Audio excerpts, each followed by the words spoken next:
The intake form had 7 fields. I filled out 6 of them before I realized the 7th was a trick question, not a malicious one, just a structural assumption baked into whoever had designed the document. The field read, Prior Classification Tier, attach supporting registry record if transferring from another institution. I left it blank. I didn't have a prior classification tier. I was 17. I'd grown up in Portsmouth, and the closest thing I'd had to a classification tier was a regional science placement test at age 13 that had put me in an advanced track at a school where the advanced track was, by galactic standards, approximately nothing. I set the pen down and looked at the room. Veth-Sollar Academy for Galactic Studies occupied a curved tower on the coast of a moon I'd never heard of until I was accepted, and the intake processing hall occupied the tower's middle floors. A long, low space with walls the color of old bone, lit by strips of something that wasn't quite light but behaved like it. The air had a quality I couldn't name, cooler than I expected, with a faint underlying smell that my brain kept trying to map to something familiar and kept failing. The benches were hard and marginally too wide for human hips. The other candidates sitting on those benches were not human. There were 12 of them in my session, and they came in 4 or 5 species I didn't have names for, and they all had forms that were slightly different from mine, different fields, different lengths, different paper stock, as if the Academy had anticipated for each species what documentation would be needed and had prepared accordingly. Mine had 7 fields. I later learned the average was 19. I watched the other candidates while I waited. There was a pair from the same species, both tall, both narrow through the chest, with a way of moving that involved a slight forward lean, as though they were always about to step into something. They sat next to each other but didn't speak, which might have been a social convention or might have been a function of the intake protocol or might have been nothing at all. Across from them was a single candidate whose species I found impossible to read. It was large and soft-looking in a way that implied the softness was not structural, and it held its form in both hands and occasionally tipped its head at an angle that I took to be study, though I couldn't be sure. The other candidates were distributed along the benches in clusters that suggested some prior acquaintance, or species proximity, or at least a shared recognition of form. They each seemed to know, without being told, how close to sit to someone else of their kind, and what distance to maintain from everyone else. I sat alone and had no particular feelings about it either way. I'd come from a long way away. I handed the form to the intake clerk, a narrow-bodied official with 3 pairs of arms and a blue sash that meant something I hadn't been briefed on. She took the form, looked at it, looked at me, and looked at it again.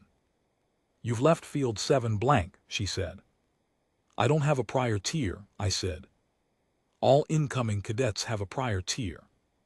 "I'm from Earth," I said. "We don't use this tier system." She made a note in a second document, the purpose of which I also didn't know, and told me to take a seat in the main hall and wait for my name to be called for the assessment battery. I sat, I waited. I watched the other candidates and tried to figure out which species each one was. I got through about 9 before my name came up. The assessment battery was held in a separate room, smaller and quieter, with individual stations separated by low dividers.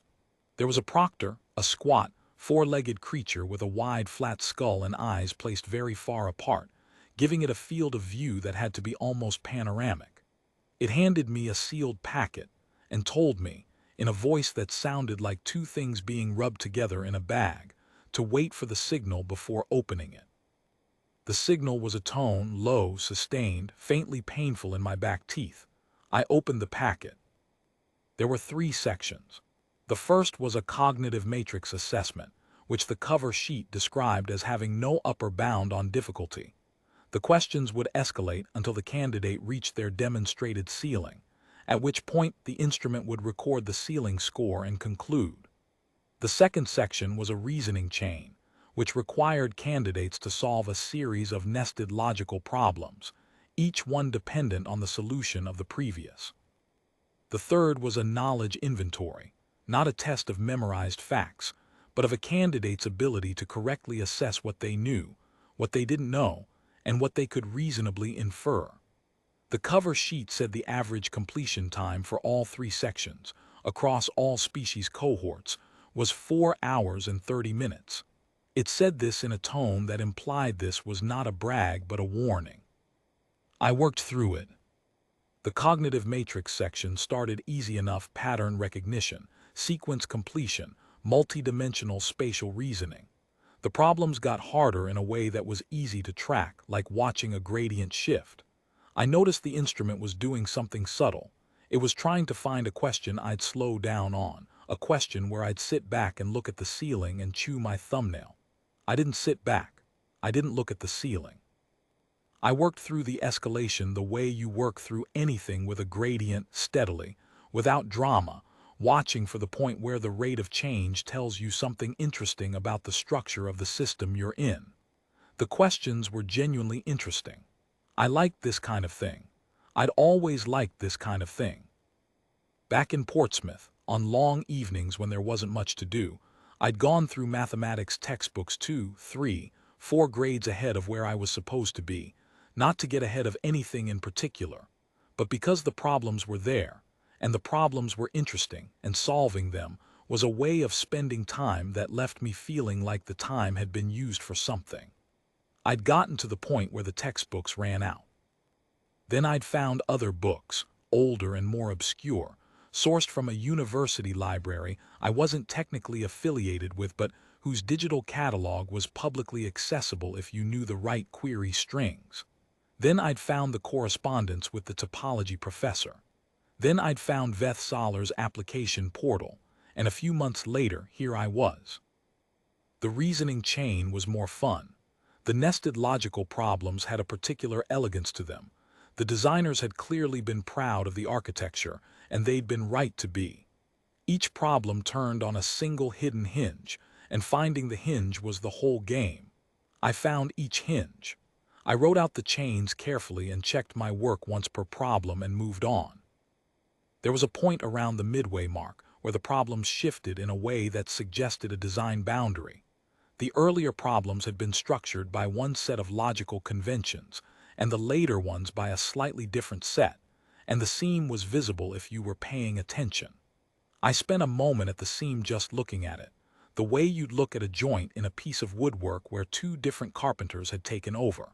Then I moved on.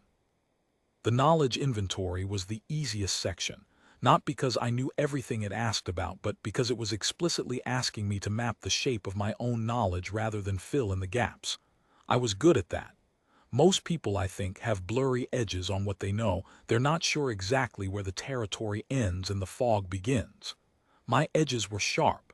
I knew what I knew. I knew what I didn't know. I knew what I could reasonably derive from first principles, which is a third category that the inventory, I noticed, included as an explicit option. That detail told me the designers had been thorough. I appreciated them for it. The proctor was watching the hall from a raised station at the front. I noticed it glance at me twice during the battery, which I took to mean I was either finishing faster than expected or doing something the instrument hadn't anticipated. Probably both. The other candidates in the room were still working. One of the narrow-chested pair from the waiting area was hunched over her desk with a concentration that was almost architectural, very still, very deliberate. The large, soft-looking candidate had its head at the tipping angle again and was moving its pen at a pace I couldn't quite track. I finished my third section, checked the reasoning chain one final time, and put the completed packet face down on the desk. Then I sat with my hands flat on the table and looked at the wall across from me, which had a plaque on it. The plaque was in a script I didn't read, but the design was attractive, clean geometric borders, text arranged in a column with a chevron mark at the top. I looked at it for a while and tried to figure out from the spacing and the repeated glyphs whether it was a motto, a list of rules, or a record of some kind. The glyph distribution wasn't regular enough for a rule book. The 2 most repeated glyphs appeared at intervals that felt intentional rather than structural. Probably a statement of purpose. Probably something like this institution stands for a thing we consider worth the words. 12 minutes later, the proctor collected my packet. 18 minutes after that, it came back.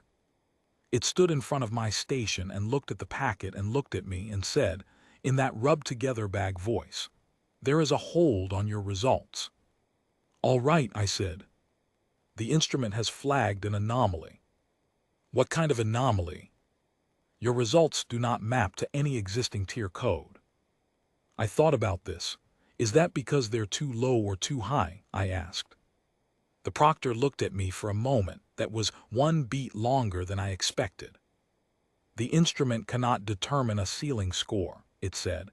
"You did not reach the ceiling. The assessment concluded because the question supply was exhausted." "Oh," I said. "The hold requires classification committee review. You are to proceed to antechamber 3. I picked up my bag. "Is that left or right down the main hall?" "Right," the proctor said, "then left at the second junction, then through the door marked with the double bar glyph, then right again." "Thank you," I said. "Do not lose the slip," it said, and handed me a thin card with print on both sides. "This is your hold documentation." I put the card in my jacket pocket and followed the directions. Antechamber 3 was a narrow room with 4 chairs, a low table, and a window that looked out at nothing, a blank wall, about 2 meters away. One of the chairs was occupied by a candidate I'd seen in the main hall, a tall species with jointed neck plates and arms that ended in something between a hand and a root bundle. The candidate was sitting very still, and holding its own hold documentation in both hands and looking at it the way you look at a thing you've been told is important and don't want to damage. I sat in a chair and looked at the window. The other candidate looked at me. "Classification hold," it said, in galactic common that was technically fluent but rhythmically a little off, like someone who'd learned a language from recordings without enough human speakers in the mix. "Yes," I said. "Mine is a species record query," it said.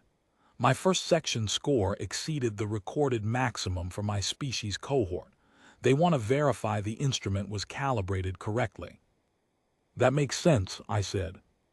"What is yours?" "The instrument ran out of questions," I said. There was a pause. "All of them," it said. "All 3 sections." Another pause, longer this time. It said. We sat in comfortable silence for a while after that. Outside the non-window, the blank wall was the beige of institutional surfaces everywhere, a color so thoroughly neutral it had ceased to be a color and become a texture. I looked at it with the particular quality of attention you develop when there isn't much to look at, noting the variations in surface finish, the slight shadow cast by the window frame's edge, the place near the bottom where the wall had been scuffed and imperfectly repaired. It was a wall that had been there for a long time and had a quiet record of everyone who'd waited in front of it. A door opened at the far end of the antechamber, not the door I'd come in through, a different one, and a staff member I hadn't seen before leaned in and said something to the neckplate's candidate. The candidate stood, gathered its things, and followed the staff member out. The door closed. I was alone in antechamber 3. I read the hold card again. It said in galactic common, "Intake assessment hold, classification committee referral. Candidate, Sura Kendall, species human Earth. Session, Veth-Sollar intake cycle 7, day 1. Hold type, instrument ceiling breach/tier mapping anomaly. Status pending review. Estimated weight. This office cannot reliably estimate wait time for committee referrals of this classification type." I found that last line interesting. I put the card away and looked at the blank wall outside the window and thought about the plaque I'd been reading in the assessment room, and whether the chevron at the top was a rank marker or a decorative border. The classification committee at Veth-Sollar Academy consisted of 4 members. I did not learn their names that day. I never learned their names.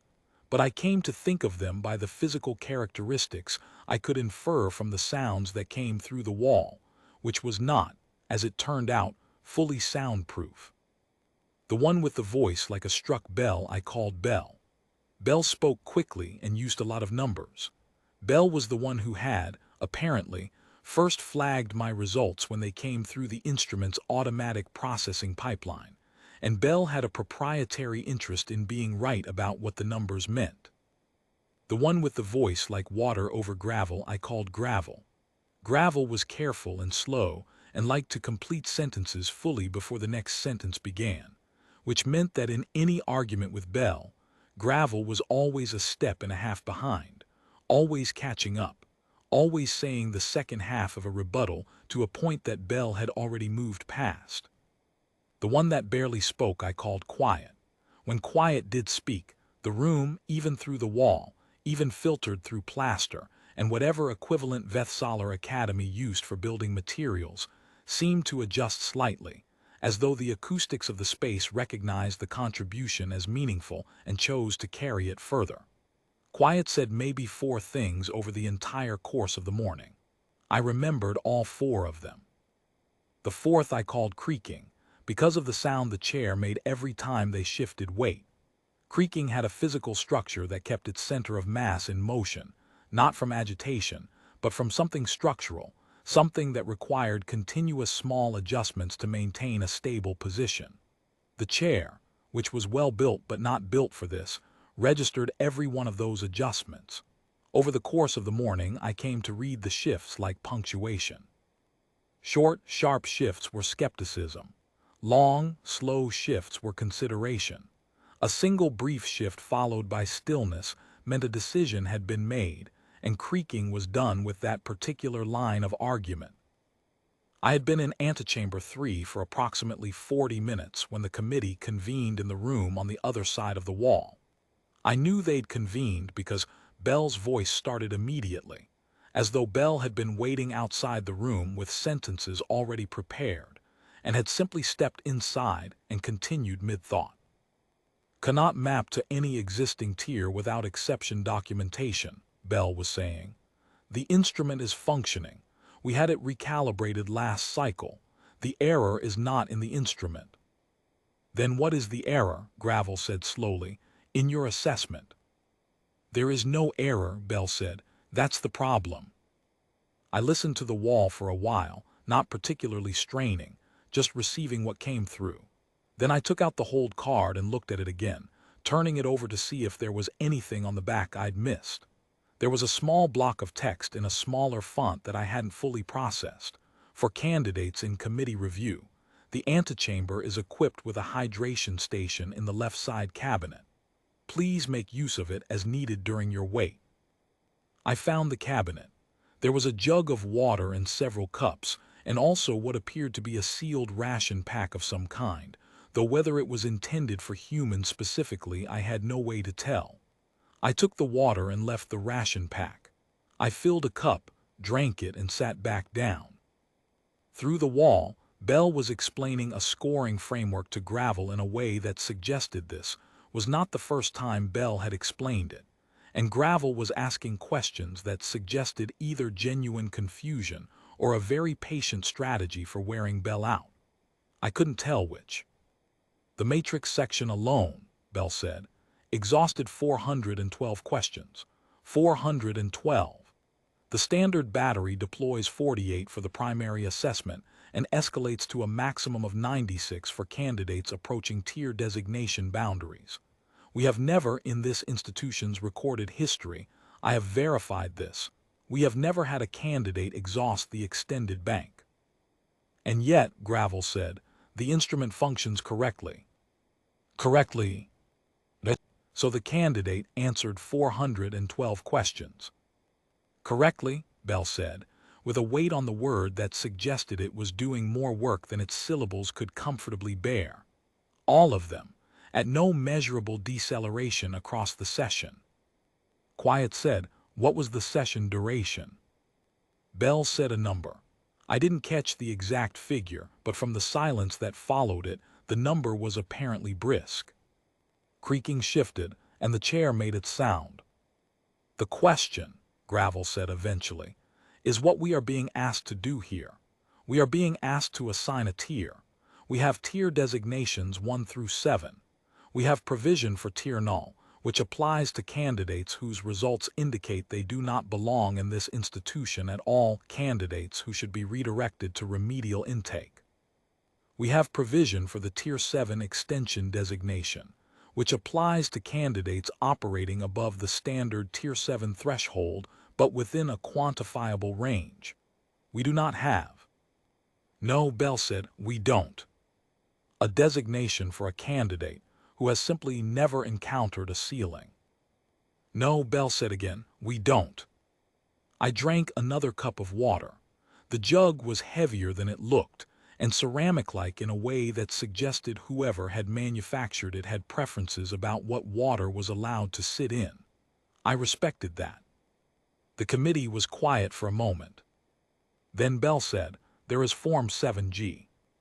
I didn't know what Form 7G was. Neither, from the sound of it, did Gravel or quiet or creaking. "Form 7G, Bell said, with the particular energy of someone producing a document they have been holding in reserve, is the exceptional designation form. It is not a tier. It is a provisional classification that allows a candidate to be entered into the registry under a special case code pending further assessment review. The code has been used 3 times in this institution's history." "What were the cases?" Quiet said. Bell read 3 cases. I couldn't follow all of the species terminology, but the gist seemed to be: one candidate who had turned out to have a physiological advantage that made the matrix section structurally invalid for their species. One candidate whose results had later been found to be the product of a recording error in the automated pipeline. And one candidate who had genuinely been placed in the wrong intake cohort by a filing mistake, and whose correct results, once rerun, had placed them comfortably in Tier 4. "None of those cases," Gravel said carefully, "resemble the present case." "No," Bell agreed, sounding as if this admission cost something. "In those cases, the exceptional designation was a holding measure pending correction of an error. In this case, there is no error to correct." "There is still Form 7G, Bell said. "It doesn't require an error. It requires only that the standard tier codes are insufficient." "Is that sufficient justification," Quiet said, "for using a form designed for exceptional cases?" No one spoke for a moment.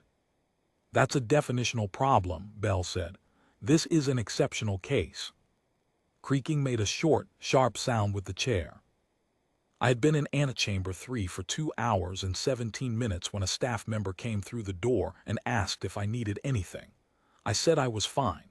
She looked at me in a way that suggested she'd been sent to check on me because the committee was taking longer than it usually did, and she'd been hoping I might be in some mild distress that would explain the delay. I was not in mild distress. I was sitting quietly with my bag on my lap, looking at the window wall. She thanked me for my patience and left. 20 minutes after that, the door opened again, and a different staff member came in with a chair. Not a waiting room chair, but a proper desk chair, padded, height adjustable, and set it next to my existing chair. "I was told to bring this," the staff member said, "in case you needed more comfortable seating." "Thank you," I said. "The committee is reviewing your file thoroughly," the staff member said, in the tone of someone who has been given a script. "I understand," I said. "It may take additional time." "That's fine," I said. The staff member looked at the 2 chairs, the original hard antechamber chair and the new padded one sitting next to it, and seemed to briefly consider whether to say anything else, and then didn't, and left.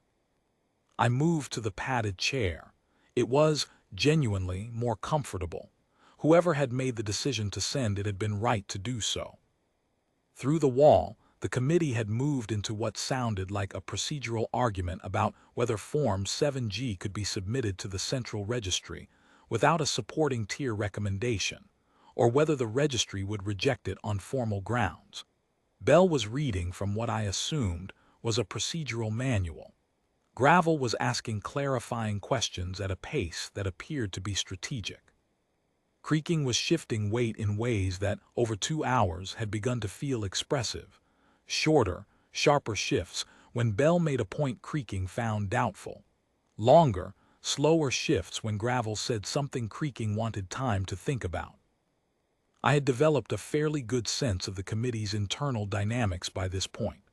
Bell was quick, confident, and had a relationship with ambiguity that was fundamentally adversarial. Bell preferred problems that had answers, and when a problem didn't have an obvious one, Bell's instinct was to select the closest available answer and apply it firmly. Gravel was patient and structural and deeply uncomfortable with the idea of doing something wrong on paper, which meant that Gravel's caution wasn't about the substance of the problem, but about the architecture of the solution. Quiet was the one thinking about what mattered, which meant Quiet was also the one whose interventions tended to reframe rather than advance the existing argument. And Creaking, I didn't know what Creaking was doing exactly. Creaking had spoken twice, both times in short, complete sentences that neither agreed with nor disagreed with the preceding point, but simply added a dimension that the others then had to account for. Creaking was, I suspected, the most experienced of the four. Experience teaches you that in a disagreement between two people who are both smart and both wrong, the resolution almost never comes from one of them convincing the other. It comes from a third angle.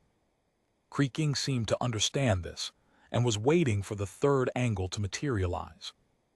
Bell finished reading from the procedural manual. There was a silence. In the antechamber, I set down my cup and thought about the Form 7G they were discussing. From what I'd heard, it was a form that required the committee to describe, in plain language, the nature of the exceptional circumstance justifying its use, which meant that someone would have to write a sentence that began something like, "This candidate's results are exceptional because," and then complete that sentence in a way that was both accurate and compatible with the registry's existing vocabulary. I thought about what that sentence would look like. It would have to say something about the instrument being exhausted without reaching a ceiling, and then it would have to say something about what that meant, and the problem was that what it meant was, this candidate does not have a measurable ceiling within this instrument's range. Which sounds like a compliment, but which, from a classification standpoint, is actually a void. Not a high score, but an absence of information, a blank where a number should be, a space the instrument was designed to fill and couldn't. The committee was being asked to fill the blank with words. The words they had available were words the registry would recognize, and the registry had not been built to recognize this particular blank. I found myself feeling something I rarely felt in assessment situations, which was a kind of sympathy for the people on the other side of the wall. They were trying to do their job. Their job was to classify candidates. The instrument for classifying candidates had, in my case, simply run until it ran out of material. They hadn't anticipated this. Nobody had anticipated this.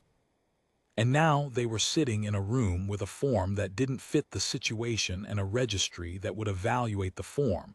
Without the benefit of the context, the committee was living in, and they had to produce a piece of paper that was both correct and processable, which are not always compatible requirements.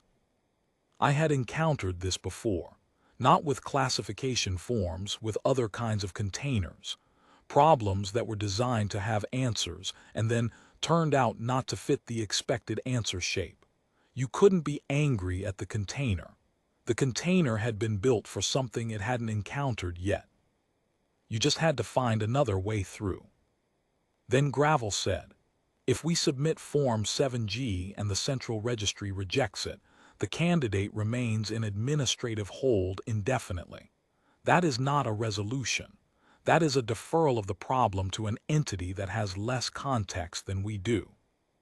The registry has handled exceptional designations before," Bell said. "3 times in this institution's history," Gravel said. "You read the cases yourself. In all 3 cases, The registry resolved the matter by removing the exceptional status and assigning a standard tier or redirecting the candidate. That is not available to us here.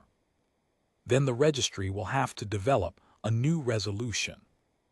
We are the classification committee, Quiet said. There was a pause. The purpose of this committee, Quiet said, is to classify candidates the standard instrument cannot. If we submit this candidate to the central registry, we are declining to perform our function. Creaking shifted, a long, slow shift. Bell said nothing for a moment. All right, Bell said, then what do we do? 3 hours and 41 minutes.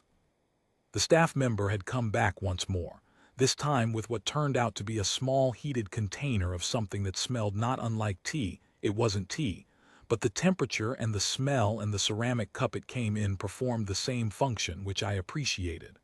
I drank it slowly and thought about Portsmouth, not with any particular longing, just as a reference point.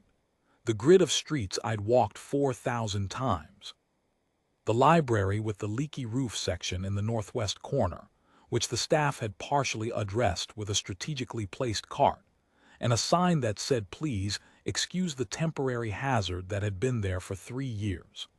My mother's kitchen, which faced east and was full of light from about 7 in the morning until around noon, after which the neighbor's tree intervened. My mother's habit of making lists on small pieces of paper and leaving them on every flat surface in the house, not to-do lists, just lists, observations, things that had occurred to her that she wanted to preserve. The lists were always short. She threw most of them away once she'd written them, as though the writing were the point and the paper an incidental medium. I had over the years found dozens of them tucked into books I was reading, slipped under doors, left on my pillow. I still had a few. I'd brought 3 of them to Veth-Sollar in the bottom of my bag. Specific, ordinary things. I thought about them the way you hold a familiar object, not for any particular reason, just because it's there and it fits in your hand. I wasn't homesick. I want to be clear about that.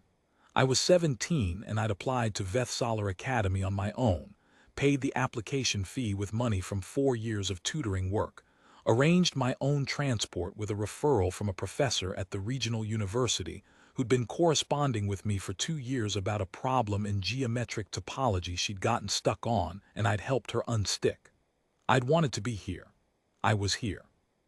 The fact that the intake paperwork didn't have a box for what I was didn't change any of that.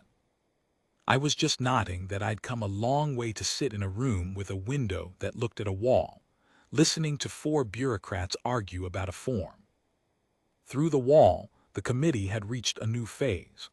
Bell had apparently made a decision to draft a new provisional classification code from scratch, to build the documentation structure for a designation that didn't currently exist in the registry, submit it as a formal proposal to the central body, and simultaneously use it as a holding classification for my file. Gravel thought this was both technically permissible and practically catastrophic, because new code proposals took between 6 and 18 months to be approved, during which time my status would be genuinely indeterminate. Quiet had asked whether my status being indeterminate was actually a problem if I was already enrolled and participating in coursework. This had produced a silence that lasted almost 4 minutes, after which Bell had said that it was a problem because the cafeteria system, the housing allocation system, and the library access system all required a valid tier code to process accounts. So the candidate cannot eat, Gravel said, with the flatness of someone stating a fact they find faintly embarrassing on the institution's behalf. She cannot eat, Bell confirmed, until a code is assigned. Creaking shifted, short, sharp. There is tier null exempt, Quiet said. Silence. Tier null exempt, Quiet said again. It exists in the registry. It was created as a structural redundancy when the tier null designation was formalized, a category for candidates whose results indicate they do not belong in this institution, but who are enrolled by administrative action rather than academic assessment. Faculty children, diplomatic placements, students attending on treaty obligation. It's a courtesy designation, Bell said.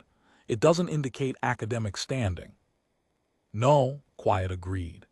It indicates that the institution is not using standard assessment criteria to evaluate this candidate's placement, which is, in fact, our current situation. It was not designed for this, Bell said. No, Quiet said, but it exists, and it would resolve the cafeteria problem. Creaking shifted, long and slow. It doesn't resolve the substantive problem, Gravel said. Tier null exempt is not a recognition of this candidate's results. It's an erasure of them. Yes, Quiet said. More silence. We could append a note to the file, Quiet said. A classification note, not an official designation. The note would record the assessment results in full, the question count, the section scores, the session duration, and flag the file for senior academic review at the end of the first term. By that point, we will have performance data from actual coursework, which is, arguably, more informative than intake assessment data. It's not standard procedure, Bell said. No, Quiet said. Standard procedure has not been adequate to this situation. Bell made a sound I hadn't heard before from Bell, not agreement, not quite concession, but something in that direction.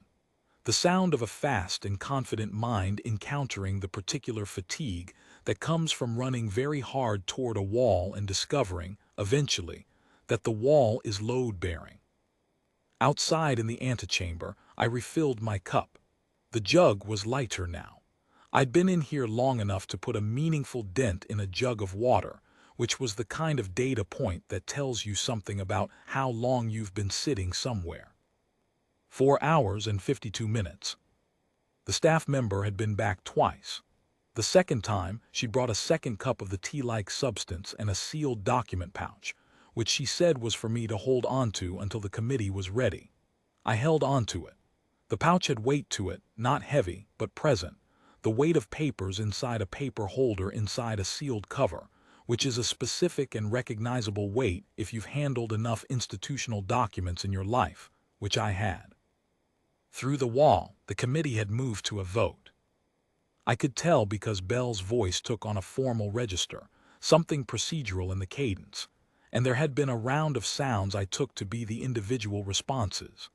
I couldn't hear the words clearly enough to know who had voted which way, except that Quiet's contribution was the last one, and after Quiet spoke, Bell said, 3-1. Tier null exempt with appended classification note. Gravel said, I want it recorded that I voted for further escalation. Recorded, Bell said. Creaking shifted once, brief and final. I straightened up in the padded chair. The door at the far end of the antechamber opened, the committee side door, not the door I'd come in through, and Bell appeared in the frame. Bell was taller than I'd expected from the voice, narrow through the middle, with a head structure that had a lot of forehead and small close-set eyes, and a mouth that was currently not smiling, and had the look of a mouth that had been not smiling for the better part of 5 hours on a day that had not gone the way it was supposed to. Bell was holding a packet of documents. Kendall, Bell said, you may come in. I picked up my bag and went in. The committee room was larger than I'd imagined. There was a table shaped like a shallow crescent, with 4 chairs on the curved side and a single chair on the flat side. The table had papers on it, a great many papers, more than I'd expected, some of them stacked and some of them spread, with what appeared to be a used form in the center that had been filled out, then crossed out, and then pushed to one side. I could see at least 2 other forms that had suffered a similar fate. One of them had been filled out halfway and then abandoned, the second half of the page blank and the pen set down across it at an angle that suggested it had been set down quickly and not picked up again. Another had been filled out fully and then crossed out in a single diagonal line that ran from corner to corner, which is the way you cross out something you've committed to and then had to abandon, rather than something you changed your mind about partway through. The forms were a record of an afternoon's work, and the work was visible in the paper. I noted it and didn't say anything about it. Gravel was exactly what I'd predicted from the voice, wide, low, with skin the texture of wet clay and eyes that moved slowly and watched things carefully. Quiet was smaller than either Bell or Gravel, seated very straight, with a kind of neutral attentiveness that I found immediately comfortable. Creaking, I now saw, had a mass distribution that explained the chair sounds, heavy through the lower body and lighter above, with a way of sitting that kept the center of gravity in motion. In the committee room chair, which was heavier and better built than the antechamber chairs, the sound was different, lower, more settled, less frequent. I sat in the single chair on the flat side of the table.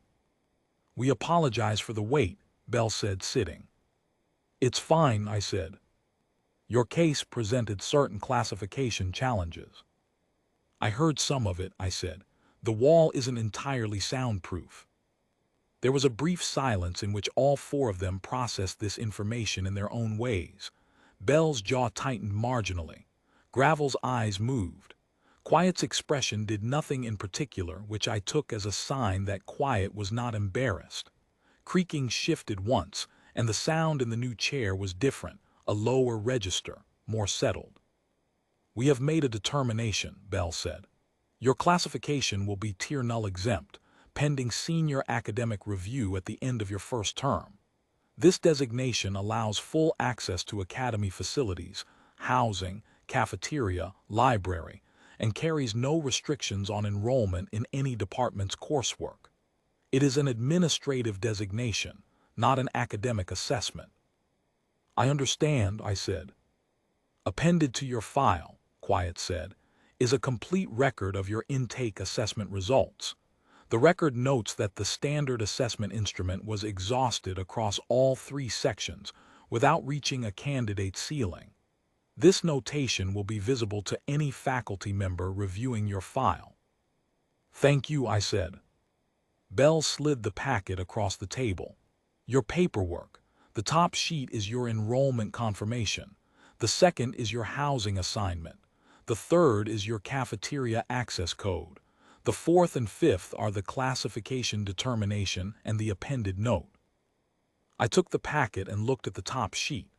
My name, my species, my enrollment date, and a code I didn't recognize, which would be the Tier Null exempt designation, and below it a small box labeled classification note. "See appendix," flagged. I looked at it for a moment. "Is there a cafeteria on this floor?" I asked. Another brief silence. "Level 6, Gravel said. "Take the central lift. Turn left when you exit." "Thank you," I said, and stood and tucked the packet into my bag. I looked at the table, the used forms, the crossed-out attempts, the volume of paper that had been generated in the effort to put a number on me. There was something I'd have liked to say about it. Something that acknowledged the work they'd done, the genuine difficulty of the problem they'd been handed, the fact that Quiet, at least, had found a path through that was both practical and, in its own way, honest. But I'd been in that antechamber for nearly 5 hours, and I was 17, and I was hungry, and I was also aware that anything I said would probably come out wrong. "Good afternoon," I said instead. I walked out through the committee side door, which put me in a corridor I hadn't seen before, and found the central lift, and took it to level 6, and turned left and found the cafeteria. The cafeteria at Veth-Sollar Academy was a large room with high ceilings and long tables, and a serving line along one wall. The light in there was warmer than the intake processing hall, yellower, more like something living, and the noise was the noise of 100 cadets eating and talking in a dozen languages, which was a sound I found, immediately and without qualification, good. I got in line. The serving system was automated, a sequence of presentation platforms, each with a different food type, each with a reader that required you to hold your access card against a panel. I held my card against the first panel. The panel beeped, and the platform activated, and a tray of something that smelled not unlike rice slid forward. I took it. I took 3 other things, 2 of which turned out to be edible, and one of which turned out to be a condiment I'd mistaken for a side dish. I found a seat at the end of a long table near the window. This window looked at something, an actual view, a curve of coastline and the edge of the moon's thin atmosphere catching the light of whatever star this system orbited. I sat down and looked at it for a moment before I started eating. The noise in the room was dense and various. Different speech patterns, different pitch ranges, different tempos, a low thrumming conversation at the center of one table that never seemed to pause, a short sharp exchange at another that ended in what I took to be laughter, several solo eaters who were reading or working on something, and had the specific kind of focused quiet around them that signals not isolation but preference. The room had a lived-in quality that I hadn't expected on the first day of an intake cycle. Then I realized, most of these cadets weren't new arrivals. Most of them had been here for months or years. The intake session was a small event in the rhythm of a place that was already running. I was the interruption. The room was the continuity. The food was good. Not Portsmouth good, not my mother's kitchen good, but genuinely, straightforwardly good in its own right, which was all I'd wanted.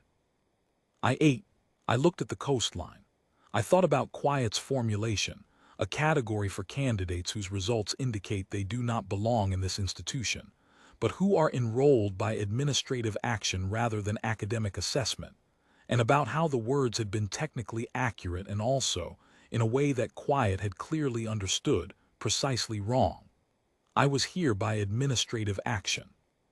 But I was also here because I'd applied and paid the fee and arranged transport and corresponded for 2 years about geometric topology and sat in an assessment room for however long it had taken and answered 412 questions, and whatever the equivalent count was in the other 2 sections, and none of that had required an administrative action. All of it had required exactly what it had required. The designation did not describe me. The note in the appendix came closer. The form they'd been reaching for, the one they tried to fill out and crossed out and pushed to one side, that form didn't exist yet. Maybe they'd make it. Maybe the senior academic review at the end of first term would produce a recommendation that would travel up the chain and become, eventually, a new designation, a new tier, a new box on a form. Maybe in 30 years, some other candidate would arrive at Veth-Sollar and exhaust the instrument and be handed a form with a field that fit them, and they would fill it out without leaving anything blank. Maybe it would say something like, ceiling not determined. I thought that was probably the most accurate thing you could put in the box if you wanted to put something in the box. It was, at minimum, true. I finished the rice-like food. I tried the condiment I'd mistaken for a side dish. It was very spicy in a way I hadn't expected and quite good in a way I also hadn't expected. I ate most of it anyway. At the far end of the table, 2 cadets were arguing about something in a language I didn't speak, with the particular focused energy of an argument that was also, underneath the surface, a kind of conversation, the kind where both parties were learning something from the other even while insisting on their own position. I watched them for a while. One of them noticed me watching and gave me a look that was not unfriendly, just assessing. I nodded. The cadet went back to the argument. I took out my enrollment confirmation and looked at it again. The code, the tier null exempt designation, sat there in its box, doing what it could with what the system had given it. Below the box, the tiny print, classification note, see appendix flagged. The appendix would say what it said. Anyone who looked would see the assessment results, the question count, the session duration. Anyone who looked would have the relevant information. Anyone curious enough to read past the designation code would find the full record of the afternoon that 4 people had spent trying to describe something they didn't have a form for. I thought that was probably enough to start. I put the paper away and looked at the window and finished my food. And when I was done, I sat with my hands flat on the table, the way I'd sat in the assessment room. Not because the posture meant anything in particular, but because it felt like the right posture for a person who had arrived somewhere and was looking at it, and was, on balance, satisfied with where they'd ended up. The light on the coastline shifted. The atmosphere caught it differently, and for a moment the thin edge of the sky turned from pale to something closer to amber, and then the angle changed and it was pale again. I picked up my bag and went to find my housing assignment. My housing was on level 12, in a block of 8 rooms that shared a common corridor and a small communal space with a couch and a table and a window. The other 7 rooms were occupied by cadets I hadn't met yet. The doors were all closed. It was late in the day, late enough that the common space was quiet, the couch unoccupied, the table clear. I found my room, 1204, a clean number, and opened it with the code from my paperwork and went in. It was a small room. A bed, a desk, a wardrobe, a window. The window here looked at the same coastline as the cafeteria had, but from a slightly different angle, the perspective shifted by 12 floors and perhaps 100 meters of horizontal position. The water below the coast was moving. You could see it moving even from here, the slow, far-off animation of something with a lot of mass doing something unhurried. I unpacked my bag. I had not brought much. I'd been told the academy's housing was furnished to a reasonable standard, and I'd taken this at face value and packed accordingly. Clothes, 2 notebooks, the books I'd been reading on the transit in, a small toolkit of the pocket variety that I carried everywhere and had explained to 3 separate transit security personnel on the way here. The notes from my mother. A compass I'd had since I was 9, not because I needed a compass at an alien academy on a moon I'd never heard of, but because it was a compass and I'd had it since I was 9, and some things you carry not for their utility, but for what they are. I set these things on the desk in an arrangement that made sense to me, and sat on the bed and looked at the window for a while. Across the corridor, I could hear, faintly, the sounds of another room being inhabited, a low periodic tone that might have been music or might have been communication or might have been something else entirely, a moving around of furniture, the specific acoustic signature of someone unpacking, which is a sound that transcends species because it involves the same fundamental actions regardless of what you are or where you come from. Someone else was settling into their room. We were both settling into our rooms. In a week, we would probably know each other's names. In a month, we might know something about each other that mattered. That was how it went. I put my bag on the desk and sat on the bed and looked at the window for a long while. The committee had voted 3-1. Gravel had wanted further escalation. Bell had wanted Form 7G, which would have put the problem in someone else's hands. Quiet had found the designation that was already in the system and repurposed it and attached a note that would follow me through whatever came next. Creaking had voted with Quiet. I thought the math said 3-1 and Gravel was the 1, so at minimum Quiet and Creaking had been 2 of the 3. Bell was probably the 3rd. Bell had made that sound near the end, the sound of a fast mind encountering the wall, and I thought Bell had recognized, finally, that Quiet's solution was the only solution that kept the problem inside the room where it belonged. There would be a senior academic review at the end of the first term. Someone on the faculty would open my file and see the Tier Null Exempt designation, and then see the flag and then read the appended note. And then they would do one of several things. They would dismiss it as an anomaly in the intake instrument and move on. They would flag it themselves for further review at a higher level. They would be curious enough to check my coursework against the note and form an opinion. Or they would do none of those things and the note would simply sit in the file, accurate and unread, doing nothing. I didn't know which of these was most likely. I'd been here one day. I didn't know what the faculty was like, or what the academic review process actually involved, or whether the people conducting it were the kind of people who read notes in files or the kind who didn't. What I knew was that the note existed, that it was accurate, that it was in plain language that anyone who opened the file and chose to read it would understand. What I did with first term was up to me, and I intended to do quite a lot with first term.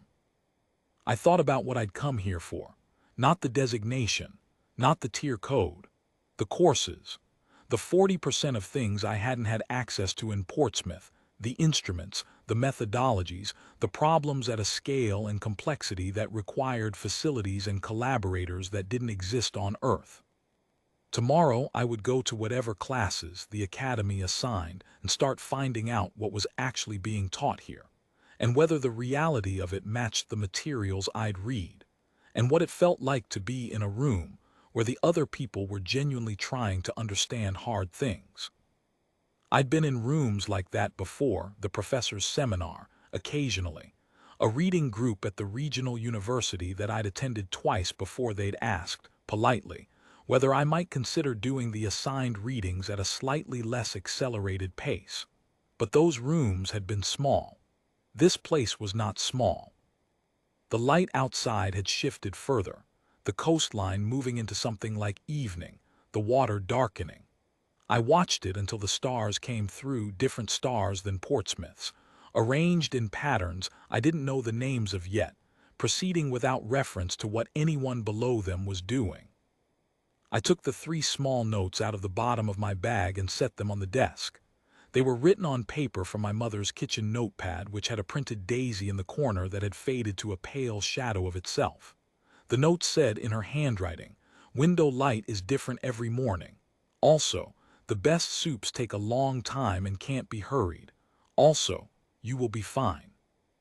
I'd read them often enough that I didn't need to read them, but I set them on the desk anyway, where I could see them.